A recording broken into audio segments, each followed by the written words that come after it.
जो लोगों ने 11th यानी 11वीं कमांड आज्ञा बना दी है कि ये जो बात है, ये कहना कि वेल तुम्हें किसी के ऊपर दोष नहीं लगाना चाहिए, तुम कौन होते हो दूसरों के ऊपर दोष लगाने वाले, दूसरों का न्याय करने वाले, ये सेल्फ डिफीटिंग है। सेल्फ डिफीटिंग मतलब सोच कर देखें कितने कितने लॉजिकल और सिंपल सी बात है ना। सोच कर देखें कि अगर कोई मेरे पास आकर कहे कि तुम कौन होते हो दोष लगाने वाले, तुम्हें किसी के ऊपर दोष नहीं लगाना चाहिए, परमेश्वर देख लेंगे, तो ये सेल्फ डिफीटिंग है। कैसे? एक तो वो बंदा पहली बात मेरे ऊपर दोष लगा रहा है, मेरा न्याय कर रहा है, और फिर कह रहा है कि तुम्हें दोष नहीं लगाना चाहिए, तुम्हें न्याय नहीं करना चाहिए। So this is called self defeating tactic. ये सेल्फ डिफीटिंग है। इस कारण मैं समझता हूं कि ये बहुत ही ज्यादा गलत है। ओके, तो जब हम आते हैं मत्ती अध्याय 7 और उसके वचन 1 से, तो चलिए हम इस वचन को थोड़ा पढ़ते हैं और उसकी थोड़ी सी स्टडी करने की कोशिश करते हैं, और फिर आगे कुछ जरूरी बातें मैं आपके साथ रखना चाहूंगा। ओके, मत्ती अध्याय 7 वचन 1, यहां पर क्या लिखा है, इसके कॉन्टेक्स्ट को पूरा पढ़ना बहुत जरूरी है, हमें बात समझ में आ जाएगी। सबसे पहले यही वचन, दोष मत लगाओ कि तुम पर भी दोष लगाया ना जाए। तो बहुत से लोग बस यहीं पर रुक जाते हैं। यस, ओके, कि जैसे बस पूरी बाइबल यही है, जैसे इस पूरे चैप्टर में प्रभु यीशु ने यही बात करी है, उसके बाद कुछ कहा ही नहीं है। यहां पर गड़बड़ी शुरू हो जाती है जब हम एक आयत को, एक वचन को उठा लेते हैं, उसके आगे उसके पीछे क्या कहा गया है उसको नहीं पढ़ते, तो हम अक्सर ये गलती करेंगे कि उस वचन का दुरुपयोग यानी मिस यूज यानी गलत इस्तेमाल होगा ही होगा। तो यहां पर आगे क्या लिखा है, जब हम आगे वचन 6 तक को पढ़ते हैं तो हमें क्लियर पिक्चर समझ में आ जाती है। सबसे पहले आगे वचन 2 में लिखा है, क्योंकि जिस प्रकार तुम दोष लगाते हो उसी प्रकार तुम पर भी दोष लगाया जाएगा, जैसे तुम दोष लगाते हो उसी प्रकार तुम पर भी लगाया जाएगा, क्योंकि जिस नाप से तुम नापते हो उसी नाप से तुम्हारे लिए भी नापा जाएगा। तू क्यों अपने भाई की आंख के तिनके को देखता है और अपनी आंख का लट्ठा तुझे नहीं सूझता? तब जब तेरी ही आंख में लट्ठा है तो तू अपने भाई से कैसे कह सकता है कि ला मैं तेरी आंख से तिनका निकाल दूं? हे कपटी, पहले अपनी आंख में से लट्ठा निकाल ले, तब तू अपने भाई की आंख का तिनका भली भांति देखकर निकाल सकेगा। सबसे पहले अपना लट्ठा निकाल ले, फिर दूसरे की आंख से तू तिनका निकाल सकेगा। अगर तेरी खुद की आंख में लट्ठा पड़ा है तो तू दूसरे की तिनके को कैसे निकाल सकता है? तो ये है पूरी तस्वीर इस वचन की। इसका मतलब क्या है? तो ये जो वचन है या ये जो पूरा पैराग्राफ है वो हमें ये बिल्कुल भी सजेस्ट नहीं कर रहा है कि हमें किसी के ऊपर दोष नहीं लगाना चाहिए या किसी का न्याय नहीं करना चाहिए। रादर ये वचन हमें क्या सिखा रहा है? हाउ टू जज राइचसली, कि सही न्याय कैसे करना है, ये वचन हमें ये सिखा रहा है। तो प्लीज इस बात को समझें।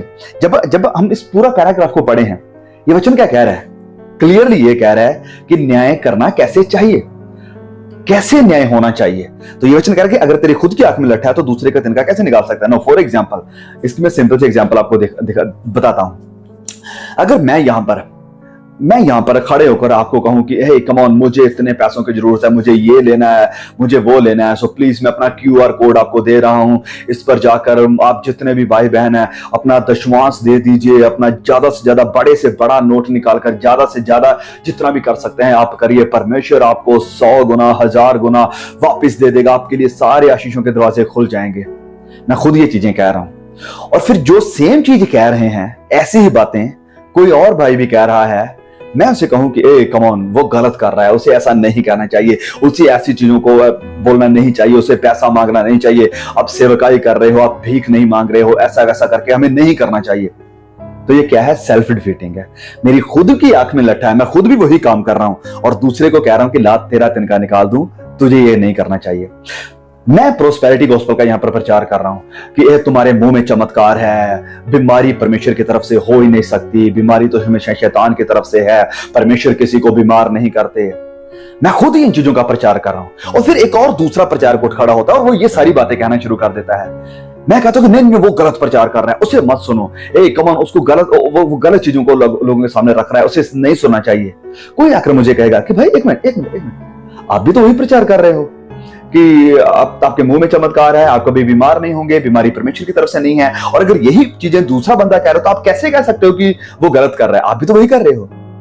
ये चीज है कि मेरी आंख में भी लट्ठा है लेकिन मैं दूसरे का तिनका निकालने की कोशिश कर रहा हूं। आई होप कि आपको पॉइंट समझ में आ गया। तो ये वचन इसी चीज को सिखा रहा है कि जिस चीज में तू खुद गुनहगार है, जो तू काम खुद कर रहा है, दूसरों को कैसे कह सकता है कि ये ना करो?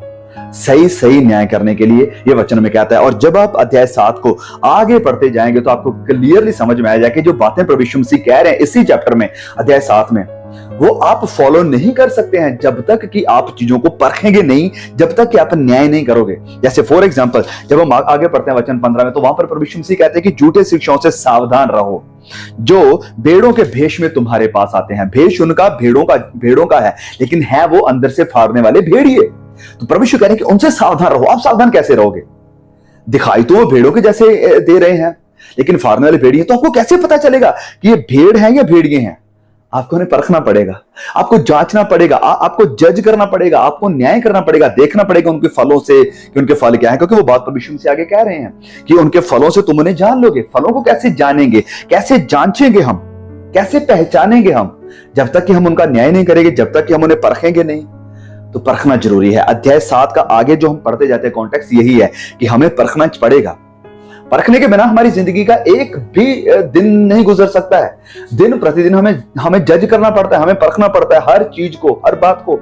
और वचन हमें न्याय ना करने की आज्ञा नहीं देता है कहीं भी। ये जो वचन हमने पढ़ा मत्ती अध्याय 7 वचन 1 कि दोष ना लगाओ, कहीं तुम्हारे ऊपर भी दोष ना लगाया जाए। मतलब तुम भी उसी पाप में पकड़े ना जाओ जिस पाप से आप दूसरे को निकालने की कोशिश या बात कर रहे हैं। तो वो वचन हमें कह रहा है कि दोष लगाना कैसे है या न्याय करना कैसे है, कि सही सही ठीक ठीक न्याय होना चाहिए। तो वचन बाइबल हमें कहीं भी नहीं कहती कि दोष नहीं लगाना चाहिए। फिर हमें बाइबल इसकी बजाय ये कहती है कि दोष लगाना कैसे चाहिए। मतलब we should make a righteous judgement. Righteous यानी धर्मी, यानी ठीक ठीक न्याय करना जरूरी है। ये बाइबल हमें आज्ञा देती है। लेकिन अनफॉर्चुनेटली बड़े दुख की बात है कि ज्यादातर ऐसे मसीही जो इस एक वचन को तो उठाते हैं, वो कभी इन वचनों को नहीं लेते, कभी इन वचनों को नहीं पढ़ते, कभी इन वचनों की स्टडी नहीं करते। इस आए खोले मेरे साथ यूहन्ना अध्याय 7 और उसके वचन 24 में यो लिखा है कि मुंह देखा न्याय ना करो, मुंह देखा न्याय ना करो, परंतु ठीक ठीक न्याय करो। मुंह देखा न्याय ना करो कि ओके ये ऐसा दिखाई दे रहा है, वो वैसा दिखा रहा है। ठीक ठीक न्याय करना जरूरी है। ये वचन में कह रहा है ठीक ठीक न्याय करो, ठीक ठीक न्याय करो। ये वचन क्या गया है? ये वचन क्या गया हमें मिल रही है कि ठीक ठीक न्याय करना चाहिए। फिर हम जब आगे पढ़ेंगे दूसरा तीमुथियुस अध्याय 4 और उसके वचन 2 को, तो यहां पर लिखा है दूसरा तीमुथियुस 4:2 में कि तू वचन का प्रचार कर, पहले वचन का प्रचार कर, समय और असमय तैयार है, और सब प्रकार की सहनशीलता और शिक्षा के साथ उल्लाना दे, डांट और समझा। मतलब ये वचन कह रहा है कि रिप्रूव एंड रिब्यूक, डांट और समझा। और वचन में लिखा है कि शिक्षा दे। तो शिक्षा देने वाले को डांटना भी है और समझाना भी है। तो डांटेंगे कैसे, समझाएंगे कैसे, जब तक कि हमें पता ही नहीं होगा कि वो बंदा गलती क्या कर रहा है, उसमें गलत चीज क्या है, कौन सी बुराई है। बुराई का हमें कैसे पता चलेगा? जब हम उसका न्याय करेंगे, उसे हम परखेंगे। तो फिर जब हम पढ़ते हैं इफिसियों अध्याय 5 उसके वचन 11 में, तो यहां पर यूं लिखा है कि अंधकार के निष्फल कामों में सहभागी ना हो। जो अंधकार के काम है, जो दुष्ट आत्माओं के काम है, जो शैतान के काम है, उनके साथ सहभागी ना हो जा, उनके साथ पार्टनरशिप ना कर, उनके साथ समझौता ना कर दे। यस, उनके साथ संगति ना कर, वरन क्या कर? उन पर उल्लाहना दे। उन पर उल्लाहना दे मतलब इंग्लिश में लिखा है expose them. Do not be in part और in fellowship with the evil, rather expose it. Expose कर, जो भी बुराई है, जो भी गलत हो रहा है, जो कुछ भी नुकसानदेह हो रहा है, उसको उल्लाहना दे, उसको एक्सपोज कर। सो ये वचन की आज्ञा है प्रियो, ये वचन है जो हमें इन सारी बातों को कह रहा है। अब अगला सवाल हमारा ये होगा, are there false preachers, false teachers और false prophets in the church? कि क्या चर्चेस में या कलीसिया में आज झूठे शिक्षक, झूठे प्रचारक और झूठे नबी भविष्यवक्ता हैं? तो जवाब है यस, बिल्कुल हैं। हाँ बिल्कुल है। आप कहेंगे कि नहीं नहीं नहीं, ऐसे कुछ नहीं होता है, सब अच्छे हैं, सब सही हैं, सब प्रभु की तरफ से हैं। नहीं प्रियो, जब आप ऐसा मानते हो तो आप क्लियरली परमेश्वर के वचनों को तोड़ मरोड़ रहे हो। कुछ आयतें हैं जिन्हें आप निकाल कर फेंक रहे हो, बस जो जो चीजें अच्छी लगती हैं उन्हें रख रहे हो। जबकि वचन हमें कहता है कि यस, झूठे नबी थे, हैं और होंगे। तो यस, डेफिनेटली कलीसिया में आज के समय क्रिश्चियनिटी में बहुत सारे झूठे प्रचारक, झूठे शिक्षक हैं। और हमें पता उनका कैसे चलता है वो हम आगे बात करते हैं। सबसे पहली बात इस बात को प्रूव करते हैं कि क्या ऐसे झूठे प्रचारक झूठे नबी हैं, तो यस डेफिनेटली हैं। जब आप दूसरा पतरस अध्याय 2 को पढ़ेंगे तो ये दूसरा पतरस अध्याय 2 जो है ये पूरा चैप्टर डेडिकेटेड है झूठे शिक्षाओं के लिए, झूठे प्रचारकों के लिए जो झूठ का प्रचार कर रहे हैं। पूरा चैप्टर आप पढ़कर देखिए, उसकी पूरी की स्टडी करेंगे। अगर आप खोलकर उस वचन को पढ़ना शुरू कर दोगे तो पूरा चैप्टर ही इसी बात को बताता है, झूठे शिक्षाओं के बारे में, झूठे प्रचारकों के बारे में। फिर प्रभु यीशु ने हमें सावधान किया झूठे नबियों के बारे में, झूठे भेड़ियों के बारे में। मत्ती अध्याय 7 में, मत्ती अध्याय 24 में लगातार प्रभु यीशु मसीह ने सावधान किया है कलीसिया को, अपने चेलों को। तो इसका मतलब क्या है जब प्रभु यीशु कहते हैं कि हे सावधान रहो, वो भेड़ों के भेष में फाड़ने वाले भेड़िए हैं, इसका मतलब क्या है कि वो बाइबल उठाकर आएंगे। इसका मतलब क्या है कि वो यीशु के नाम से आएंगे। और ये बात प्रभु यीशु ने खुद भी कही मत्ती 24 में, बार बार 4 बार उस चैप्टर में प्रभु यीशु ने इस बात का जिक्र किया। तो प्रभु यीशु इस पॉसिबिलिटी को बता रहे हैं कि हाँ ये संभव है कि कलीसिया में ऐसे झूठे प्रचारक झूठे शिक्षक होंगे। फिर प्रभु यीशु ने भी सावधान किया। हमने पतरस को देखा कि उसने भी सावधान किया। दूसरा पतरस अध्याय 2 में पूरा चैप्टर उसी चीज को लिख रहा है। फिर संत पौलुस भी इस चीज को लेकर लगातार सावधान करते रहे हैं जब भी वो कलीसिया के बारे में बात करते हैं। जब हम पढ़ते हैं पहला तीमुथियुस अध्याय 4 वचन 1 से लेकर 2 तक में, वहां पर वो कहता है कि ओके चलिए हम इस वचन को पढ़ लेते हैं क्योंकि मैं चाहता हूं कि इस चीज को हम डिटेल में देखें थोड़ा कि वहां पर संत पौलुस क्या कह रहे थे। पहला तीमुथियुस अध्याय 4 वचन 1 यहां पर लिखा है कि आत्मा स्पष्टता से कहता है, आत्मा मतलब पवित्र आत्मा की प्रेरणा में वो ये बात लिख रहा है जो बात लिखी जा रही है। कहने का मतलब सिंपली कि संत पौलुस नहीं है, ये पवित्र आत्मा है जो हमें सावधान कर रहा है, पवित्र आत्मा जो हमें वार्न कर रहा है। पवित्र आत्मा क्या कहता है कि आने वाले समय में कितने लोग भरमाने वाली आत्माओं दुष्ट आत्माओं की शिक्षाओं पर मन लगाकर विश्वास से बहक जाएंगे। मतलब पहले वो विश्वास में होंगे लेकिन दुष्ट आत्माओं की शिक्षाओं के कारण वो विश्वास से बहक जाएंगे। संत पौलुस पवित्र आत्मा की प्रेरणा में सावधान कर रहे हैं कलीसिया को। मतलब कि ये पॉसिबिलिटी होगी, उस समय भी थी जब कलीसिया उत्पन्न हो रही थी, जब ये खत लिखे जा रहे थे। तो आज हम समझ सकते हैं कि कितना बहुतायत में है। फिर प्रेरितों के काम अध्याय 20 उसके वचन 28 और 29 में संत पौलुस कहते हैं कि मैं जाता हूं लेकिन मैं ये बात भी कह रहा हूं कि मेरे जाने के बाद फाड़ने वाले भेड़िए तुम्हारे बीच में आ जाएंगे। यहां पर संत पौलुस इफिसियों की चर्च के साथ बात कर रहे थे। इफिसियों को छोड़कर अब संत पौलुस रोम में जाने वाले थे जहां पर अब वो मारे जाएंगे, उनका कत्ल कर दिया जाएगा, उन्हें शहीद कर दिया जाएगा। लेकिन जाने से पहले जब वो इस कलीसिया को अलविदा कह रहा है, गुड बाय कह रहा है, तो वो सावधान कर रहा है चर्च के एल्डर्स को, जो लीडर्स उसने ठहराए हुए हैं इफिसिया के चर्च में। उन्हें कह रहा है कि मेरे जाने के बाद फाड़ने वाले भेड़िए तुम्हारे बीच में आ जाएंगे। प्रोफेसी कर रहे थे संत पौलुस, उस वक्त भी आए थे, आज भी हैं, और आज मैं कह रहा हूं बहुत आयत में है। तो यस, हम इस बात का इनकार कभी नहीं कर सकते कि क्या कलीसिया में, क्या चर्च में झूठे प्रचारक झूठे नबी फाड़ने वाले भेड़िए हैं, तो डेफिनेटली हैं। हमें उन्हें परखना जरूरी है, हमें उनकी शिक्षाओं से, उनके फलों से उन्हें पहचानना जरूरी है। फिर यही नहीं, यहूदा का खत बड़ा छोटा सा खत है, सिर्फ एक ही चैप्टर में है, और उस खत में भी यहूदा ने कलीसिया को सावधान किया है ऐसे झूठे नबियों से, झूठे प्रचारकों से, झूठे मसीहों से जो कलीसिया को, चर्च को, सुसमाचार को बिगाड़ देना चाहते हैं। वो भी सावधान कर रहा है। उसने सिर्फ एक ही मैसेज दिया है और उस एक ही मैसेज में उसने सावधान भी किया है। ओके, सिर्फ यही नहीं, यूहन्ना हमें सावधान करता है। संत यूहन्ना, खुदा का प्यारा चेला, वो भी कहता है, जब हम पढ़ते हैं पहला यूहन्ना अध्याय 4 वचन 1 में, और वो जो बात कहता है, आज दुख की बात है कि उस बात को कलीसिया भूल गई है, उस बात को मानना नहीं चाहते हैं। इस बात को तो बड़ा मानते हैं, आउट ऑफ कॉन्टेक्स्ट उठाकर, उसको कॉन्टेक्स्ट से बाहर उठाकर इस बात को तो हम बड़ा मानने के लिए तैयार है कि न्याय ना करो। लेकिन ये जो बात यूहन्ना प्रभु का दास यहाँ पर कह रहा है, इस बात को हम मानने के लिए तैयार नहीं है। संत यूहन्ना क्या कहता है, पहला यूहन्ना उसके अध्याय 4 वचन 1 में कि हे प्रियो, हर एक आत्मा की प्रतीति ना करो, हर एक आत्मा की प्रतीति ना करो। लेकिन आज की मसीहत क्या कह रही है, नहीं भैया, हर एक आत्मा की प्रतीति करनी है, सब प्रभु की तरफ से है, सब अच्छा है, सब चंगा है, कोई दिक्कत नहीं, कोई मुश्किल नहीं, सब प्रभु की महिमा के लिए हो रहा है, कलीसिया की उन्नति के लिए हो रहा है। जबकि प्रेरित कह रहे हैं, जबकि प्रभु यीशु कह रहे हैं, जबकि पवित्र आत्मा सावधान कर रहा है। यहां पर संत यूहन्ना भी हमें सावधान कर रहे हैं कि हर आत्मा की प्रतीति ना करो। जो कोई भी आत्मा उठकर खड़ी होती है कि मैं आत्मा में हूं, मैं आत्मा में बोल रहा हूं, मेरे ऊपर आत्मा आया हुआ है, मैं आत्मा में ये भविष्यवाणी कर रहा हूं, मैं आत्मा में तुम्हें ये कह रहा हूं, हर एक आत्मा को परखो। ये वचन कहता है कि हर आत्मा की प्रतीति ना करो, वरन आत्माओं को परखो, परखो, परखो। इस आज्ञा को मानने के लिए तैयार नहीं है कलीसिया, इस आज्ञा को मानने के लिए तैयार नहीं कि हमें परखना है, परखना है। और आगे लिखा है वह परमेश्वर की ओर से हैं कि नहीं है, कि क्या यह प्रभु की तरफ से है, यह प्रभु की तरफ से नहीं है, कहीं वह शैतान की तरफ से नहीं है। क्योंकि क्या शैतान की तरफ से भी हो सकती है, तो डेफिनेटली हो सकती है।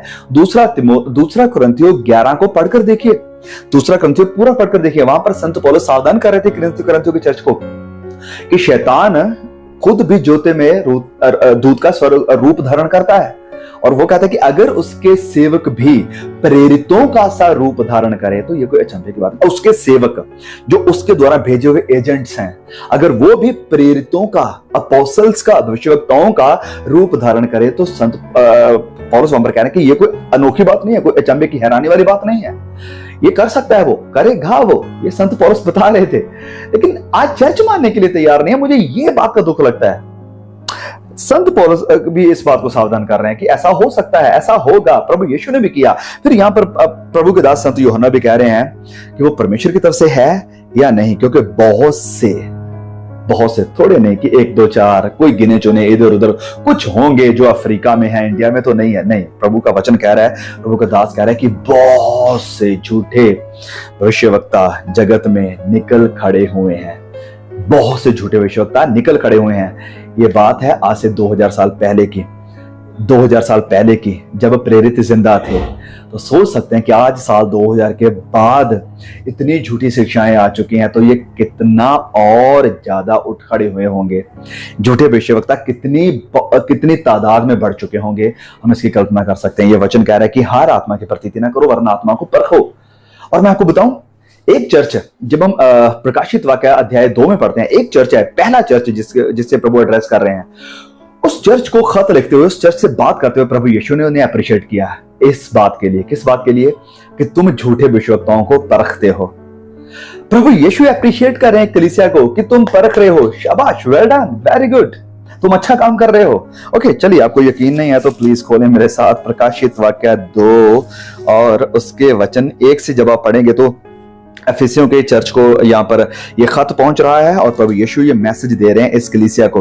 और वचन 2 में वो कहते हैं कि मैं तेरे काम और तेरे परिश्रम और तेरे धीरज को जानता हूं, ये भी कि तू बुरे लोगों को देख नहीं सकता। बुरे लोग जो बिगाड़ देना चाहते थे चर्च को, उन्हें देख नहीं सकता, और जो अपने आप को प्रेरित कहते हैं, अपने आप को प्रेरित कहते हैं, अपने आप को अपोस्टल्स कहते हैं, अपने आप को प्रेरित कहते हैं। क्या किया है? अपने आप को प्रेरित कहते हैं और है नहीं, पर है नहीं, उन्हें तूने परख कर झूठा पाया है। उन्हें तूने परख लिया है, परखा है तूने, जांचा है उन्हें, देखा है तूने, न्याय किया उनका, उनके फलों से तूने उन्हें जाना है और पता चल गया तुझे कि ये झूठे हैं। एंड दैट्स गुड थिंग, ये एक अच्छी बात है। लेकिन आज चर्चेस को इसी परख की आत्मा से स्विच ऑफ किया जा रहा है कि नहीं, कलीसिया को परखना नहीं है, न्याय नहीं करना है, दोष नहीं लगाना है, जज नहीं करना है, अपने बड़े पापा के ऊपर, मम्मा के ऊपर, प्रेरित के ऊपर, विश्ववक्ता के ऊपर सवाल खड़ा नहीं करना है, नहीं तो तुम्हारा नुकसान हो जाएगा। डरा कर रखा जाता है, प्रभु के दास को तुमने सवाल कैसे कर दिया, प्रभु के दास के ऊपर तूने क्वेश्चन खड़ा कैसे कर दिया कि वो गलत है या गलत हो सकता है, उसकी शिक्षाओं के ऊपर तुमने ये कैसे सवाल खड़ा कर दिया, ऐसा नहीं हो सकता, तुम्हारे ऊपर श्राप आ जाएगा, ये है वो है। प्रभु के चुने हुओं को हाथ मत लगाओ। जबकि ये वचन कह रहा है कि प्रेरित, प्रभु यीशु इस चर्च को अप्रिशिएट कर रहे हैं, एफिसियों के चर्च को, कि बहुत सारे ऐसे प्रेरित हैं जो असल में प्रेरित नहीं है, पर तूने अच्छी बात ये करी कि उन्हें परखा है और फिर परख कर तूने ये जान लिया है, जांच लिया कि वो झूठे हैं, और ये अच्छी बात है। प्रभु यीशु मेरे प्रियो आपसे भी यही चाहते हैं, मांगते हैं, मुझसे भी, आपसे भी, कि हम भी ऐसे बने, क्योंकि वचन हमें आज्ञा देता है कि परखो, हर एक आत्मा की प्रतीति ना करो, हर आत्मा को परखो, हर शिक्षा को परखो, हर भविष्यवाणी को परखो। भविष्यवाणी अगर झूठी साबित हो रही है तो परख कर साइड कर दो, जांच लो, परख लो, पक्का कर लो कि ये झूठे हैं, प्रभु की तरफ से नहीं है। यह वचन कह रहा है, प्रभु यीशु अप्रिशिएट कर रहे हैं एफिसियों के चर्च को कि तूने झूठे प्रेरितों को परखा है और उन्हें झूठा पाया है, ये अच्छी बात है। देखिए, we are not supposed to become अंधभक्त of anybody। हम किसी के भी अंधभक्त होने के लिए नहीं बुलाए गए हैं कि भैया नहीं, ये तो मेरा फेवरेट है, इसे तो मैं लंबे समय से सुनते आ रहा हूं, ये तो कभी गलत हो ही नहीं सकता, ये तो झूठ बोल ही नहीं सकता, ये तो वचनों को तोड़ ही नहीं सकता। नहीं, कोई भी गलत हो सकता है। हमें हर किसी को परख के साथ सुनना है, वो चाहे कितना भी बड़ा प्रचार क्यों ना हो। और कहने का मतलब क्या है कि हमें परखना है हर एक आत्मा को, हर एक शिक्षा को, हर एक बात को, क्योंकि ये वचन हमें परख करने के लिए कहता है। हमें उस बिरिया की कलीसिया के जैसे बनने के लिए प्रभु बुलाते हैं। बिरिया के जैसे बने, जो संत पौलुस को भी परखने के लिए तैयार थे। लेकिन आज कई प्रचारकों को लोगों ने इतना सर पर चढ़ा दिया कि नहीं भैया, इन्हें तो हम परख नहीं सकते, ये तो संत पौलुस से भी बड़े हैं। हाँ, पौलुस से गलती हो सकती थी, इसलिए बिरिया के लोग उसे परख रहे थे, क्योंकि हो सकता है पौलुस गलत हो। लेकिन नहीं, हमारा पापा, हमारा प्रेरित, हमारा फेवरेट प्रचारक, ये कभी गलत नहीं हो सकता ना, ये कभी वचनों को गलत रिप्रेजेंट नहीं कर सकता, वो तो हमेशा सही ही प्रचार करेगा। ये सबसे बड़ी भूल है, ये सबसे बड़ी गलती है। हर एक आत्मा की प्रतीति ना करो, परखो जरूर हर एक प्रचार को। क्योंकि मैं इस बात को ध्यान से सुने, हमें सिर्फ अच्छे प्रचारकों को नहीं सुनना है। ये ना कहें कि वो तो बड़ा अच्छा प्रचार कर, वो तो बड़ा अच्छा प्रचार करता है। हमें सच्चे प्रचारकों को सुनना है कि क्या वो सच्चा प्रचार कर रहा है, क्या वो सच्चाई का प्रचार कर रहा है, क्या वो सच्चाई को प्रेजेंट कर रहा है, या वो सिर्फ बस अच्छी अच्छी बातें ही करता है, जो बढ़िया पॉजिटिव बातें हैं। लेकिन जहां पर बात होती है नेगेटिविटी की, जैसे प्रभु यीशु नेगेटिव बातें कह रहे थे, प्रेरित नेगेटिव बातें कह रहे थे कि झूठे भविष्यवक्ता हैं भैया, उनसे बचकर रहना, उनसे सावधान रहना, उन्हें परखो, उनके फलों से तुम उन्हें पहचानोगे, ये थोड़ी नेगेटिव चीजें हैं। लेकिन आज कई ऐसे पास्टर हैं जो कहेंगे तो बड़ी अच्छी बातें, वो चीजें वो बताएंगे जो अच्छी हैं, लेकिन उन चीजों को नहीं बताएंगे जो कलीसिया के भले के लिए है, जो हमारी उन्नति के लिए है, कि हमें भेड़ियों से सावधान कैसे रहना है। वचन कहता है उनके फलों से तुम उन्हें पहचान लोगे कि वो किस चीज को प्यार करते हैं। सबसे पहली बात, वो किस चीज को चाहते हैं। Are they living for their self? क्या उनका काम, उनकी सेवकाई सिर्फ स्वार्थ के लिए है कि भैया ठीक है मैं आपके चर्च में आऊंगा, लेकिन सबसे पहले मुझे एक फर्स्ट क्लास एसी की टिकट चाहिए। ओके, मैं जब आऊंगा वहां पर तो एक बढ़िया 5 स्टार होटल में मेरा रूम बुक करना चाहिए। ओके, सिर्फ यही नहीं, जब मैं होटल से वहां जाऊंगा वेन्यू पे जहां कहीं भी मीटिंग रखी हुई है, एक बढ़िया पोर्श अच्छी वाली गाड़ी चाहिए जिस पर होकर मैं वहां मीटिंग में जाऊंगा।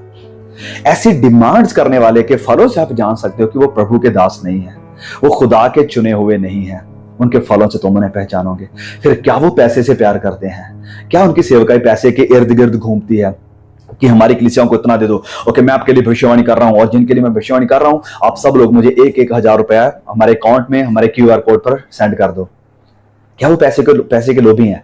जब आप पहली सदी के एक किताब थी डिडैके, उसका नाम है डिडैके, यानी चेलों की शिक्षा, the teachings of the disciples, की किताब का नाम था डिडैके। उस किताब में मतलब माना जाता है कि ये प्रेरितों की किताब है, ये कोई अथॉरिटेटिव बुक नहीं है, लेकिन बहुत सारे जो हमारे अर्ली चर्च के प्रचारक थे, फादर्स थे, इग्नेशियस वगैरह हो गए, वो सब लोग वो इस किताब को ऑथेंटिक मानते थे कि ये चेलों की शिक्षा है, इसे हम माना जा सकता है। उसमें एक बात करी गई है चेलों, झूठे प्रचारकों को परखने के लिए, कि अगर वो पैसे को चाहने वाले हैं, पैसे से प्यार करने वाले हैं, पैसे मांगने वाले हैं, तो मार्क कर लो वो झूठे प्रचारक हैं, झूठे नबी हैं वो। तो अगर कोई भविष्यवक्ता, कोई प्रचारक सिर्फ पैसे ही की डिमांड रखता है, पैसे के लिए सब कुछ कर रहा है, तो यस, आप श्योर हो सकते हैं कि वो प्रभु की सेवा नहीं कर रहा है, वो अपनी सेवा कर रहा है, अपने पेट की सेवा कर रहा है। फिर आप उनके फलों से उन्हें जानेंगे। सबसे पहली बात तो जैसे मैंने कहा कि क्या वो डिमांड्स रखते हैं, डिमांड करने वाले, डिमांड के बिना वो आपके गांव में, आपके शहर में, आपके जगह में नहीं आ पाएंगे। दूसरी बात, क्या वो पैसे को चाहने वाले हैं। तीसरी बात, उनकी शिक्षाएं क्या है, वो क्या सिखा रहे हैं, क्या वो बाइबल के विपरीत है। क्या वो आपका ध्यान, आपका मन स्वर्गीय बातों पर, प्रभु यीशु के ऊपर लगा रहे हैं, या वो आपका ध्यान संसार की बातों पर और अपने ऊपर लगा रहे हैं, अपनी सेवकाई के ऊपर लगा रहे हैं कि अगर आप हमारी सेवकाई के साथ जुड़ेंगे तो ही आप आशीषित हो पाएंगे। या हम आपको प्रमोट करते हैं कि प्लीज आप अपने लोकल चर्च में जाएं, अपने लोकल पास्टर के साथ मिलकर फेलोशिप करें, अपने लोकल पास्टर की मदद करें कि वो सेवकाई में आगे बढ़ सके, बहुत सारी रूहों को बचाओ। या वो अपनी तरफ ही बस पूरा फोकस करे बैठे हैं कि नहीं, हमारे पास ही आपको आना है। उनकी शिक्षाओं से आप उन्हें जानोगे, उनकी शिक्षाओं से। चौथी बात, उनकी जिंदगी, उनका कैरेक्टर देखें। सबसे पहली बात कि क्या उनकी जिंदगी में प्यार है लोगों के साथ, क्या वो अप्रोचेबल है, कि क्या आप उनके पास जा सकते हैं, उनसे बात कर सकते हैं। दूसरी बात है कि क्या उनकी जिंदगी में नम्रता है, क्या वो हम्बल हैं, क्या वो बात को सुनने के लिए तैयार हैं, क्या वो नम्र हैं इस लेवल तक कि आप उन्हें नीचे बैठने के लिए कहें तो वो नीचे नीचे बैठने के लिए तैयार हैं। एक बिल्कुल कच्चे मकान में जहां पर एसी नहीं है, यहां तक कि पंखा भी नहीं है, वहां पर बैठकर आकर खाना खाने के लिए कहें तो क्या वो वहां पर आ सकते हैं आपके साथ? उनकी नम्रता को देखें कि क्या उनकी जिंदगी में इतनी नम्रता है, क्या वो ग्राउंडेड हैं इतने प्रभु के प्यार में और प्रभु की नम्रता में। तो ये कुछ चीजें हैं जिनसे हम परख सकते हैं, जान सकते हैं झूठे भविष्यवक्ताओं को, झूठे प्रचारकों को। और मुझे उम्मीद है कि आज का ये जो मैसेज है, ये जो वीडियो है, ये आपकी बहुत मदद करेगा, आपको बहुत ज्यादा ब्लेस करेगा कि हमें अंधभक्त नहीं बनना है। वचन हमें परखने के लिए कहता है और हमें परखना है। परखने वाली कलीसिया को प्रभु यीशु अप्रिशिएट करते हैं। परखने वाली कलीसिया को संत पौलुस भी अप्रिशिएट करते थे। बेरिया को उन्होंने कहा कि तुम्हारे ऊपर श्राप आ जाएगा, तुम लोगों की हिम्मत कैसे हो गई मेरे जैसे बड़े महान प्रेरित के ऊपर सवाल खड़ा करने की। संत पौलुस ने अप्रिशिएट किया कि ये जो कलीसिया थी बेरिया की, ये तो अच्छी कलीसिया थी, भले थे वो। सो प्लीज प्रभु हमें ऐसा आत्मा दे, ऐसी समझ दे कि हम परखने वाले बने। हाँ, मैं ये बिल्कुल नहीं कह रहा हूं कि ओवर जजमेंट करें, हर चीज को ओवर जज, अच्छा भैया मैं इसको भी देखता हूं, उसको ये गलत कर रहा है, वो गलत कर रहा है। ऐसी छोटी छोटी चीजों में हम ऐसे ना बन जाए कि हर चीज को हम बस ओवर जज करना शुरू कर दें। नहीं, वो भी हमें जजमेंटल नहीं बनना है। बस इस बात को ध्यान रखें, जजमेंटल नहीं बनना है, लेकिन परखना है चीजों को, परखना है शिक्षाओं को, परखना है जिंदगियों को, परखना है हर एक बात को। ये वचन हमें कहता है, लेकिन जजमेंटल नहीं बनना है कि हर छोटी छोटी चीज को हम परख कर उनके ऊपर बातें करना, उनकी निंदा करना शुरू कर दें। वो काम आपने देखा है, मैं कभी नहीं करता हूँ। जो चीजें गलत हो रही हैं, जो शिक्षाएं गलत फैलाई जा रही हैं, मैं उन चीजों को पकड़ता हूँ, उनको एक्सपोज करता हूँ, उनके विषय में सच्चाई बताता हूँ।